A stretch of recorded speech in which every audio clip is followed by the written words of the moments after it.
Right now I'm getting ready to deliver some firewood to a customer, and I'm also going to go pick up some rock for the fire line and ATV trail that I installed yesterday. Coming back here to one of the landowners' property to drop a load of railroad tie blocks with the dump truck. That's what we got going. Number 3.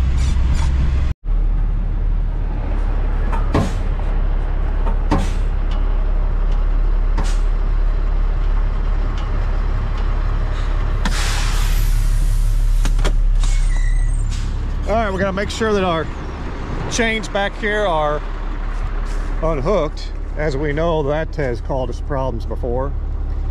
So I'm gonna dump what we have left in here, or load down here in this pile.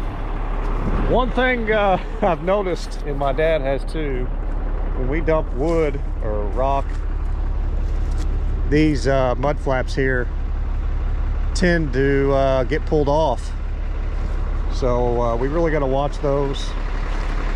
Usually we leave them in a pile of blocks, or we leave them in a pile of rock. So I'm gonna put you up on top of the dump truck here and raise this thing up.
we just got to the spot where I'm wanting to dump the gabion rock, which is a big rock. It almost it cannot hardly be spread very well. So your best option is to dump it, which is what I want to do. I want to come back with the skid steer and spread it out where it needs to be so it can pack in real good.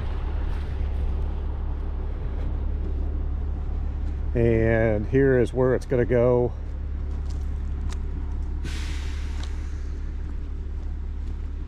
This is a little bit of a ditch that drains this field here, and I'm going to put some of this rock in here to make a crossing. Probably dump it probably in that area, so I have enough room to come in from the side with the skid steer and grab a little bit of it, and then come down here and spread it as I dump it. So that's the plan. And there's the truck. I'm gonna back in here if I can make it. It's a little bit wet. It's wetter than I originally thought. So I'm gonna set you right here and let's see what happens.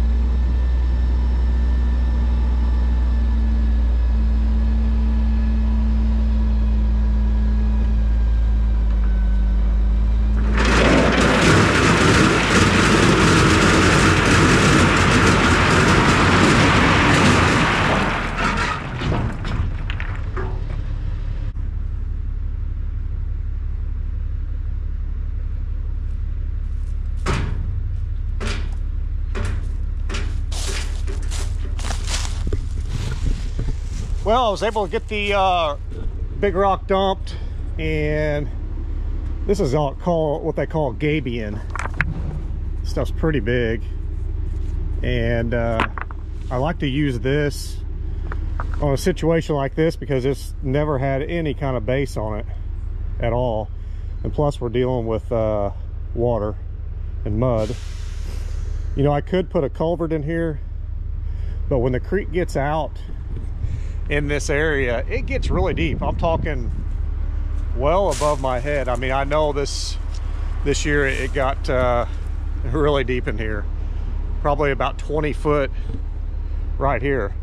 So putting a culvert in here, especially a plastic one, potentially if it doesn't have enough weight down on it, it could float away, and we don't want that. We could put a concrete one in here, but they're expensive. Don't have one of those. There is the option of a steel culvert, but honestly, this is for an ATV trail / fire line, and I don't want to spend that kind of money on something for that. And honestly, I could probably cross that with an ATV right now. It'd be fun. It'd be fun for my boy to try to mud through there, but at some point I would like to be able to cross it and not have to worry about running through the mud. So that's why we're putting the rock in there. So I'll come in here with the skid steer, pick it up, spread it out a little bit, and hopefully make a pretty decent crossing right here. Living a dream.